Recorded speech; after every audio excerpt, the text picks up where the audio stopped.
Dear Kuya Poy, magandang araw sa iyo at sa kapwa kong mga tagapakinig ng programang Heart to Heart. Tawagin niyo na lamang ako sa pangalang Roldan ng Quezon City, 44 years old, isang single dad at may 3 anak. Siguro, Kuya Poy, base sa karanasan ko sa pag-ibig ay masasabi kong totoo nga talaga yung sinasabi nilang walang forever. 10 taon akong nagtrabaho sa Malaysia bilang maintenance engineer. Pero dahil nga sa sinapit kong aksidente, ay napilitan akong umuwi na lang ng Pilipinas.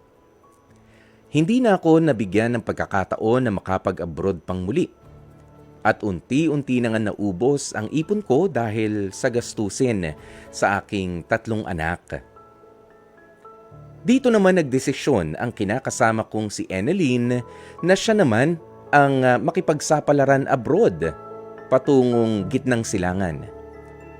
Pero kalaunan, imbis na maghanap buhay, ay nangibang bahay at iniwanan ako ni Eneline dito sa Pilipinas kasama ang 3 anak ko. Nagmamahal at nawawala. Roldan.